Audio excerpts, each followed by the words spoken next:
boss, nag-resign na si Eric Yap. Opo, resign na. Hindi ko pa alam kung bakit nag-resign pero nakita na rin natin yan, nag-resign na. Puro clowns mula sa mababa, mataas na kapulungan. Sabi ni OFW Hero. Good evening, Sir Buds. Yan. Kels Raquel. Alam mo yung sakit ko? Pag tinutulog ko, lalo ako nagkakasakit eh. Putya, inilakad ko na nilabanan ko, mangangayaw. Wala, lakad ako ng lakad, pinagpawisan ako, di gumaganda pakiramdam. Masama pa rin pakiramdam ko. Kaya lang, putya, kung tinutulog mo lang ng tinutulog, lalo ka nang hihina eh.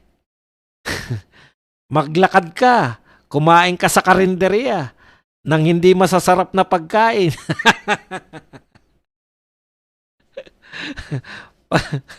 dahil hindi masarap kinain mo, konti lang makakain. Yun ang pinakamagandang diet eh, karinderya diet. Science tax natin. Si BBM talaga hawak ni Lisa sa leeg. Hindi lang droga pala ang baho ni BBM. Kahit hindi ako nakatira sa Pilipinas, nagbabayad ako ng property tax. Kaya may karapatan ako magreklamo. Maria Jesus. Mga property tax ha. Munyaman niya si Maria Jesus. Who's more gay, Lacson or BBM? Grabe naman tanong yan. Ang hirap sagutin. Yung kaya ko na sagutin. Walang alam si Senator Ligarda. Pati siya ginagago ni Soto at Mayorya. Correct. Ako yun ang paniwala ko eh. Ginagamit siya sa panggagago ng mga yan eh. Pero yun, paupuin doon of all sa lahat ng panahon na pwede siyang paupuin doon. Nariyan naman si Tito Soto o si present sila lahat. Nariyan si Pampilo Lacson. Pag mga present po sila, di ba sila? Oh, nagpapalitan niyan si Tito Soto at si Lacson eh. Of all time na pwede siyang mag-presiding officer, ngayon pa. Nang insulto talaga, ginamit ka lang. Senator Legarda. Boss, mangga din kaya si Loren?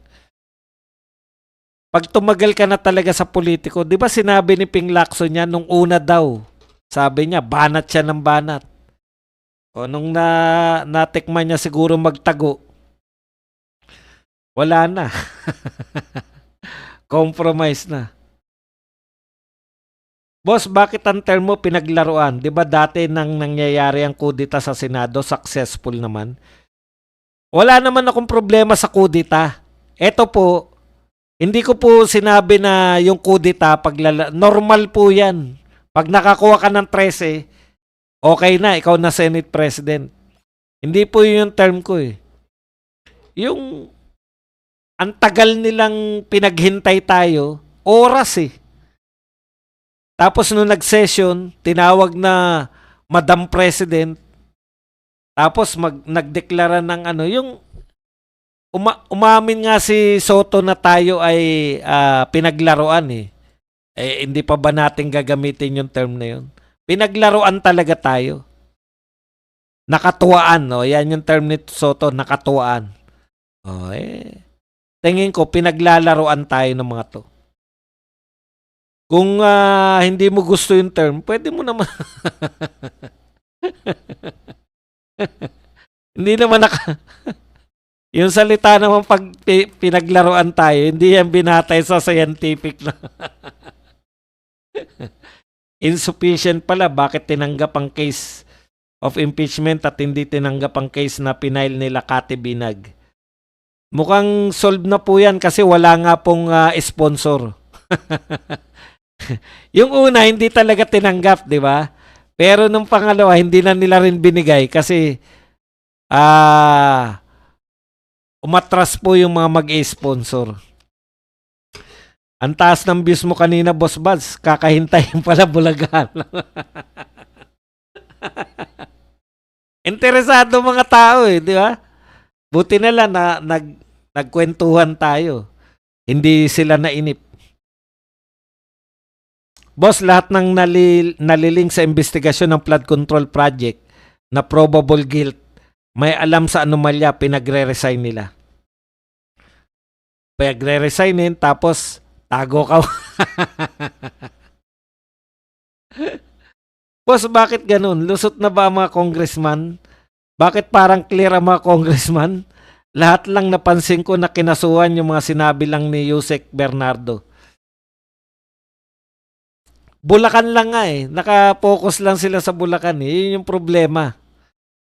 Sa nakita ko, Boss Buds, naisa ng mga abogado sa abogago, pinagtawanan tayo ni Subiri. Tawa sila ng tawa, di ba? Kala nila joke na masaya eh. Pati si Kiko. Tatay Badong, kaya pala hindi natuloy yung kudita kasi absent si Senator Chicharon. Hindi nakapag-tiebreaker mo. Kasi kinakailangan mo 13 na persona nung grata pala si Eli San Fernando sa Batangas City dahil sa pagbatikos niya kay Ralph Recto tungkol sa 60 billion pesos na PhilHealth. Talaga? Talaga? Utang ng tuta Soto. Boss Bad, sa nangyaring ginagawa nila si BP Sara na lang talaga ang pag-asa natin. Correct. Siya naman talaga lang eh. Wala naman. Sino sa mga politiko yung may kayang manindigan? Yung mga tulpo, akala natin ang tatapang nun. Di ba ngayon, alam na natin na wala rin. Pag napwesto na, wala rin. Magagaling sa radyo.